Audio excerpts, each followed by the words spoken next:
what's going on, guys? So listen, here's the funny thing. We had two events this month. One of them being the official regionals event that was held in Germany, and the other one was the Zenkai Showdown held in Poznań, organized by the joint effort of the Lookout and our colleagues from Poznań. A huge shout out to them, obviously. Great event from what I've heard. Sadly unofficial, which needs to be changed. So if anyone's listening, please make it happen. But anyways, both of these events were won by the exact same deck.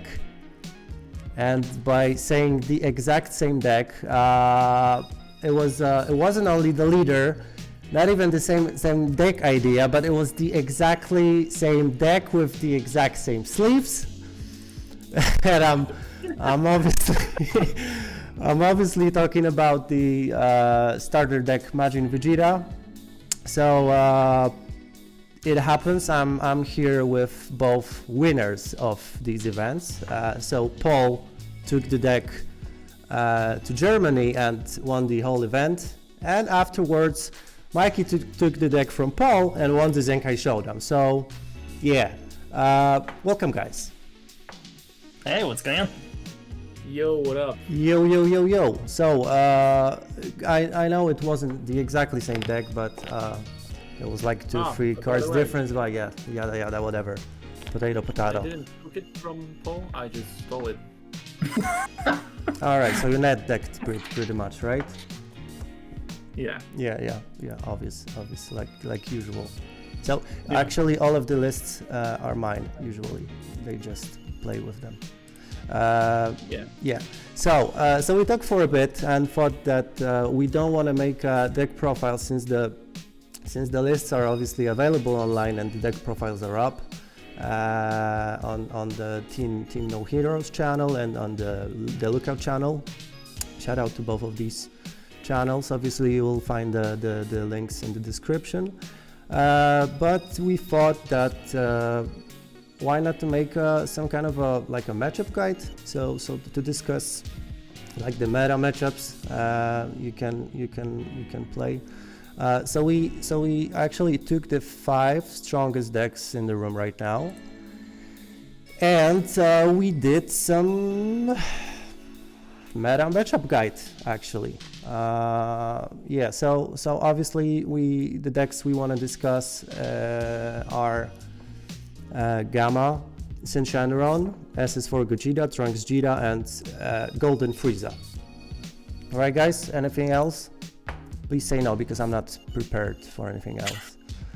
Okay, no, nothing else. Yeah, this is alright. So nothing else matters. Nothing else matters. Yeah, like Nirvana said, right? It was Nirvana. Yeah, exactly. Yeah. Or That's the one. no, that was Nickelback. Sorry.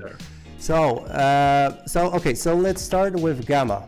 Obviously, one more thing. We'll talk so we get the general idea. We'll talk about the general strategy. We'll talk about deciding options, what to side in, what to side out, and about the key cards in each of the matchups. So moving on, we'll start with Gamma. Do you guys see the slide? Yeah. Yep. Yeah. All right. Yeah. Okay. So Gamma is currently like considered by many or like by all as the strongest blue deck in the meta right now. It has recently won the course TCG, if I'm right. Well, been doing good in the past. Obviously has access to some of the best floodgates in the game.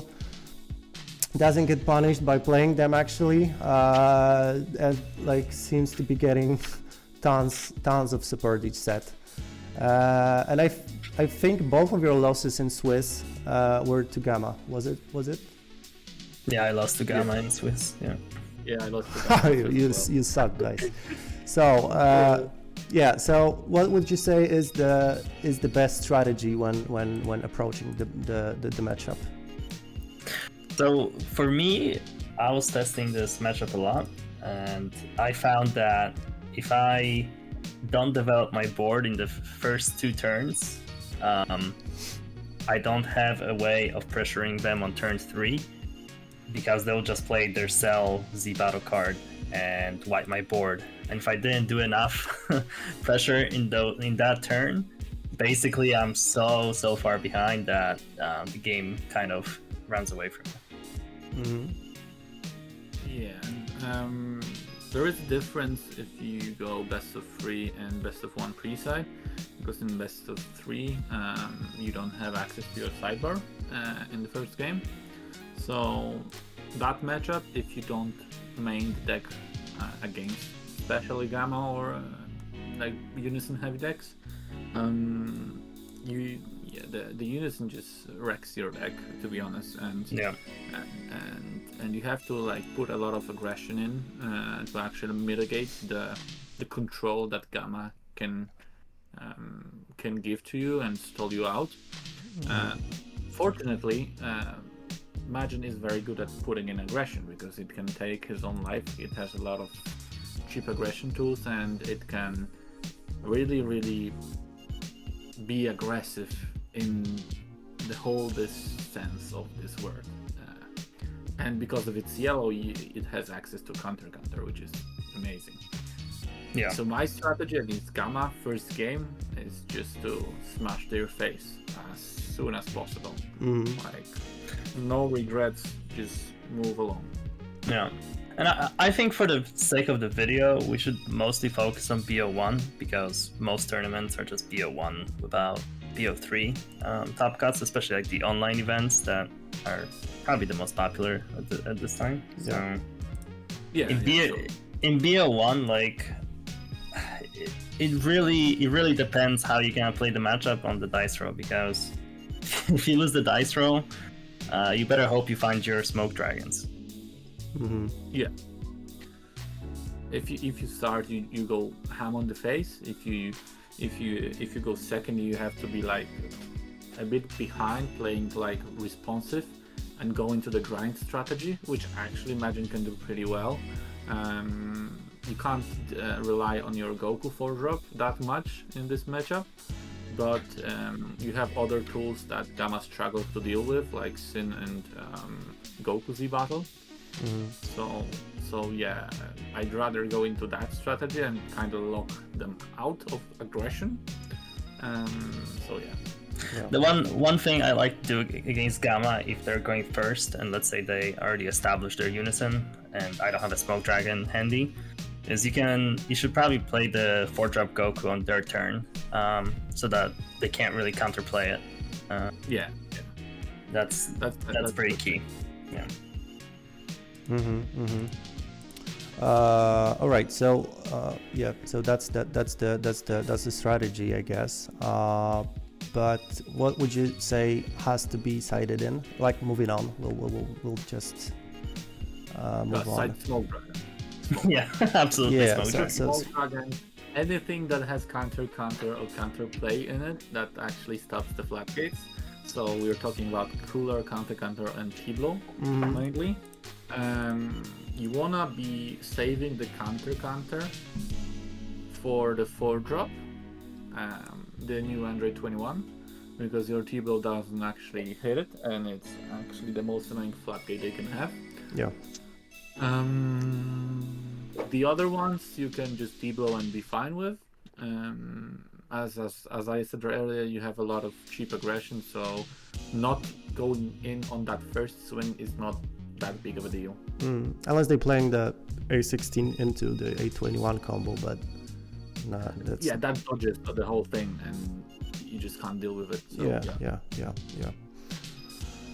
I mean, you have the card for it, but you have to know that your opponent plays it, because you have a Death Blaster, obviously, and if you know your opponent's going into A16, A21 combo, you can just Death Blaster the 7-drop A16 and just wreck their whole turn, and they will not recover from this, probably. But you have to invest 2 energy for it. Yeah, and I personally like Koitsukai as well. I mean, they have no choice. They have to play their topos. They have to play their Android 17s. So we punish them. So. All right, so like to summarize the matchup, what would you say are the key cards in this particular game? So obviously the Smoke Dragons. What else? The T-blows for the floodgates. So the Counters. counters. Yeah, that's basically it, I would say. Yeah. Yeah. So You just don't focus on your dual card, the one that negates the skills and double strike, because it doesn't replace itself. And gammas these days are very stally, like playing these Android 18 super combo, just nagging your hand. You wanna be as resource optimized as possible. Yeah. And you wanna play deck like heavy DZ deck. And that SDR is like, you just don't side unison against this deck because it will just get fucking stole by this Android 21 SCR. Yeah, pretty much. All right, so I think that's it for this matchup. So moving on to red. So obviously we have Sin. We're not gonna talk much about it. I think like there's nothing else to say here. Top dog without a doubt, topping each single event with W's here and there. So what's the strategy here, guys? I think it's the easiest of those 5, don't you? I agree. Yeah, 100%. I think it's the easiest matchup from the meta decks. I mean, like, Majin has a lot of removal built in, and it can rest cards and without even if the interacting with your opponent because of the leader skill. So it's really easy to like mitigate their board and you just focus on the board and you just kill them in one turn. That's the general strategy. Yeah. Ideally you want to avoid hitting their face as long as possible. Then, like, for example, at 5-6 energy, you just Go for in game with counter secret and blow up the field and everything. And they pretty much can't do anything about it because you'd probably be at much more cards in hand, and you already probably developed 1 or 2 barriers that can actually like threaten them a lot. And the most annoying part is they can't even play a secret anytime because of the sin. Yeah, sounds great here. Yeah, right, because it turns off the DSCR pretty much. Yeah. Paul, anything else to add here when it comes to strategy or? No, I mean, just like we said, don't hit their face and just chill until turn 6 or 5 and then kill them. Yeah, and one thing you mentioned, guys, prior to the video is that the good thing is to keep their Gohan promo alive on board so that it cannot be replaced easily. Yeah, that's true. Yeah, if you can, you just want to switch it to rest mode before they get to combo it away. Yeah. Because this Gohan actually mitigates your draw, because it can easily kill the Goku 19k or the duo.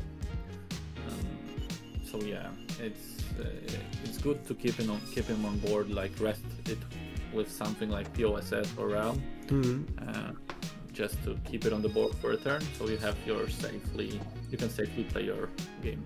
Yeah. Siding in, siding out. Anything actually like Main for red. Yeah, the deck is already pretty good against red. I personally liked the Koitsukais because on your kill turn you just spend that 1 energy. Because they will want to play out their token negate, they will want to play out the free negate once they're a Z leader. Gohan. Yeah, like if they do 2 or 3 of those, they're losing 6 cards from hand. Yeah. That's pretty rough for them. Yeah. You don't have to kill them, then they killed themselves. So. Yeah. Yeah. All right. Definitely, if you're playing 2 sins in main, the promos one, you just side in the 3rd copy. Yeah, I think 3 copies is correct number.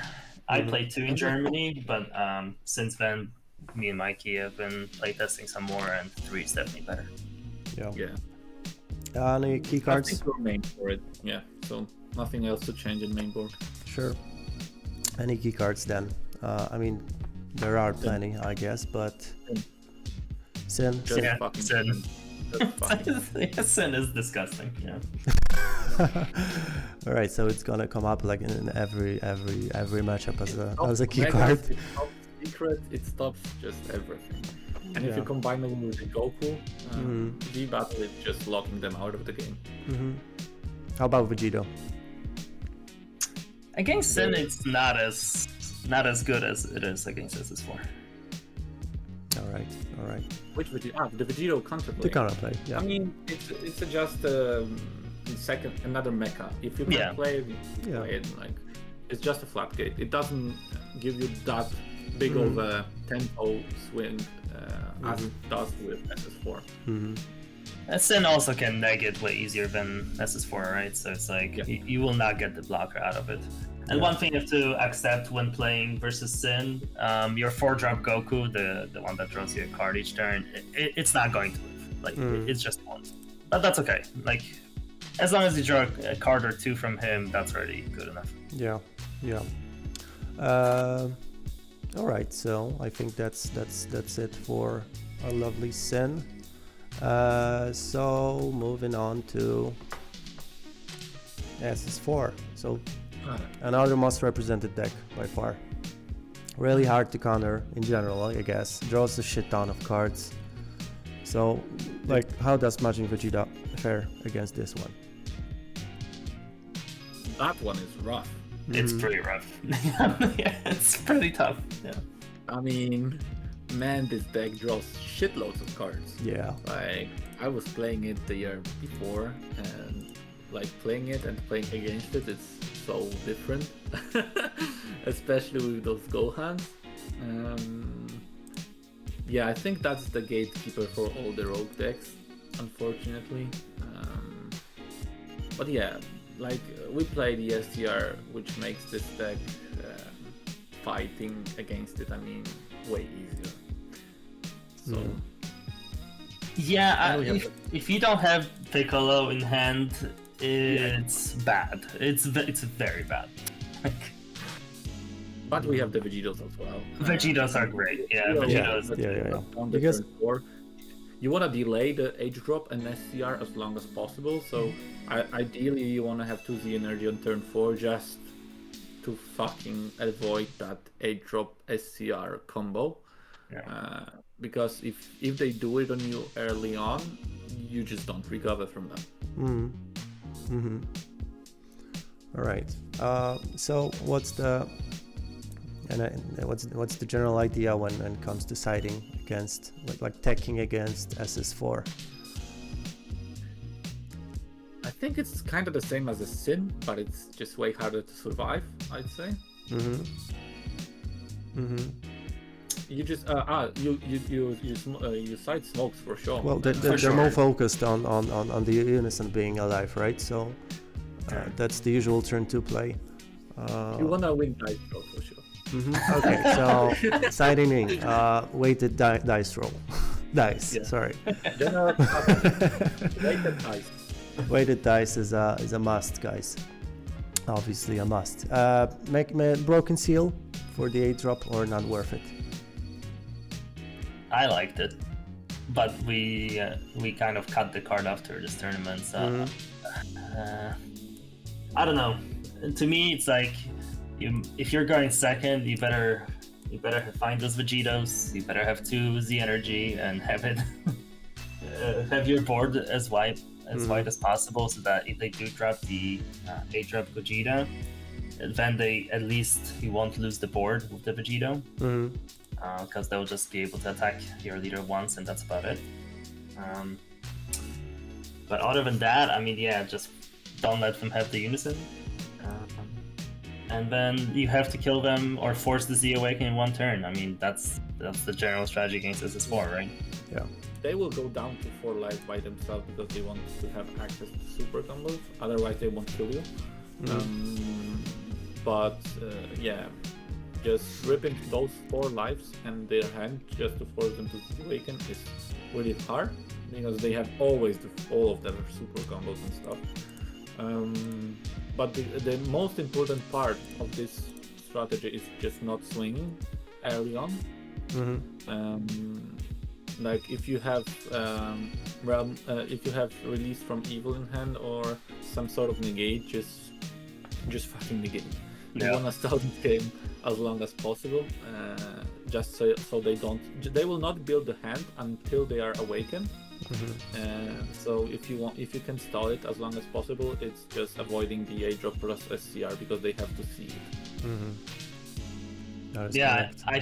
I think in my games against SS4, I played 2 in Germany, and when I'm always second, I always lose the dice roll. So I think I just didn't. Now you swing know. on Now my you know turn. what you gotta side in. You can order them. I'm missing sure. the good dice. Yeah, that's true. No, but I think turn 2, like, This is how Mikey wins all of his events, pretty much. yeah, you weren't supposed to mention it on camera, but all right. Yeah. Alright. Basically, Moving on. I just wouldn't swing on my turn 2. I just would not give him the combo step because I didn't want him to draw early. Early Z energy for them is super important, so I just would not swing. All right. Moving on. Because we are reaching the 20 minutes mark. We talked before the video, we want to make it in 15 minutes, but yeah, it is obviously. Almost good. Yeah, almost there. So, moving on to yellow. Trunks Cheetah. Like we have two established yellow decks in the meta right now. One of them being like Trunks Cheetah, the other one being Golf and Frieza. Obviously, it's gonna change because now Majin Vegeta is another contendant here. But obviously, the deck won the World Championship. Got some crazy techs this set, like obviously Shenron and Vegeta or the duo. What's the strategy when going against Trunks Cheetah? You go first, Mikey. Mikey, real life? I think it's grind. Bro. Okay. Bro, I think it's grind. The yellow matchup is like whoever establishes a board and doesn't clear it the next turn wins. Yeah. And so like with playing with Majin against Trunks Cheetah, especially, you kind of have to sneak the Goku, your draw engine. You can actually do it on their turn as well in Gamma, because remember, first thing enters in rest mode, so it's kind of tough. But then Trunks Cheetah has problems to actually kill it if it stays active all the time, because Trunks Cheetah doesn't have any like really easy to establish tools to rest something, just like this. And Majin does, and it does it pretty efficiently. So if you establish that Goku, it just probably doesn't die. And then of course the key is to just play the Sin, play the Z Goku, try to make them survive. If you make them survive, you just go the next turn, and the unison. For yeah, sure. You need that Gohan unison in this matchup for sure. All And right. Smoke Dragon, it's just more barrier removal. It just Smoke Dragon everything they play. I mean, not everything, but Sin and Goku Z battle. Which one do you prioritize, the Goku or the Sin? Sin. I think Sin. Oof, I thought you were asking me. I was like, It was open-ended. Yeah, I agree though. I think Sin is, you can't have that guy. And restanding and blocker, it's crazy. Good thing is, like, with Majin we have built-in barrier removal, so if anything bad happens, you just can wipe the board away and start from the beginning, kind of. Yeah. You have to, of course, do it like wisely, not just constantly explode the field and die on the fucking leader that we are swinging. Oh, I can imagine some people doing it. Yeah. Like, yeah. It's not easy, but it's manageable, I'd say. Yeah. All right. So, what do we get rid of when it comes to like siding for this mashup? Because we're mostly talking about siding cards in, which end up being the key cards. You kind of change the strategy, you know. Mm-hmm. You quit from. I quit it from Duo. All because right. it doesn't do it. It doesn't draw. Yeah.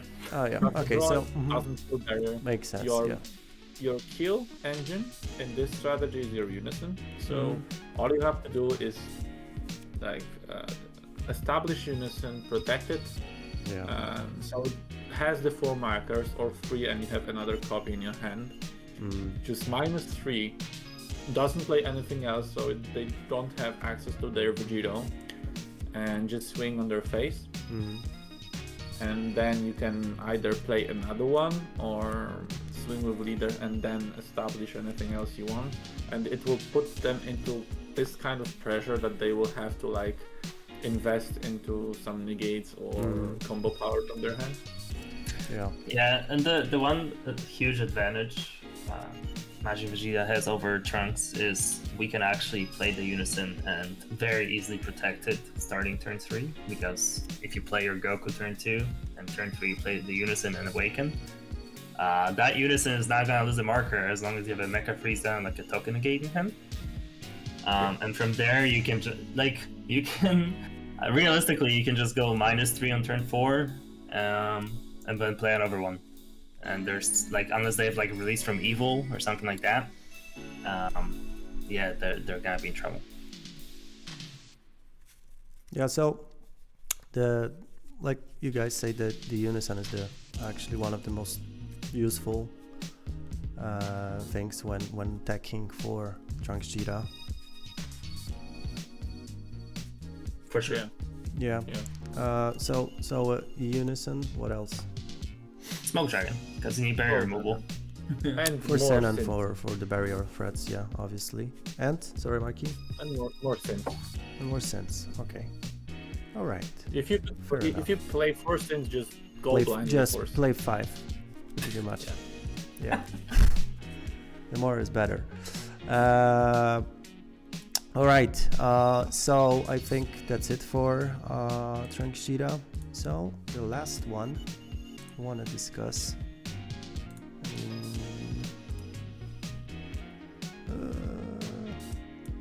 Is the Golden Frieza. Yeah. Interesting. Interesting. So yeah, like the deck won the sorry guys, the deck won the last online regionals here in Europe. Because it can spend lots, like 1,000 of energy each turn. So it has easy, like cheap access to some expensive cards. But obviously it has some drawbacks. So what's the strategy? How do you deal with Golden Frieza? Never attack their face. Exactly. Yeah. Same as SS4. You just grind them out. And that's the fun thing against Golden, because that's the difference inside deck between me and Paul. Because he decided to go with in Germany he decided just to Golden Cooler and then just kill them turn after, so they can't establish the Golden Cooler and you just go face the turn after. I decided to go with Death Blasters just so they can play their cooler and I will just blanket. Yeah, the thing is that actually no one was expecting the Golden Cooler at that time. In the online, right? No, I don't think so. That was the one of the factors. Unexpected, you guys know. All right, yeah. Point to you for that. That was something. But yeah, now like people are getting prepared for the cooler, right? It obviously is extremely bonkers and strong. when it enters. The card is fucking stupid. This is the most brain-dead SCR I've seen in a long time, because it doesn't matter how the board is, doesn't matter what your what the game state is. There are some games that you just top 5, play it. Your opponent doesn't have a response. And you just win. 5 and win, yeah. Well, you can obviously God seal it. Wait a minute. You can play with a 5-time world champion as the new player to the game.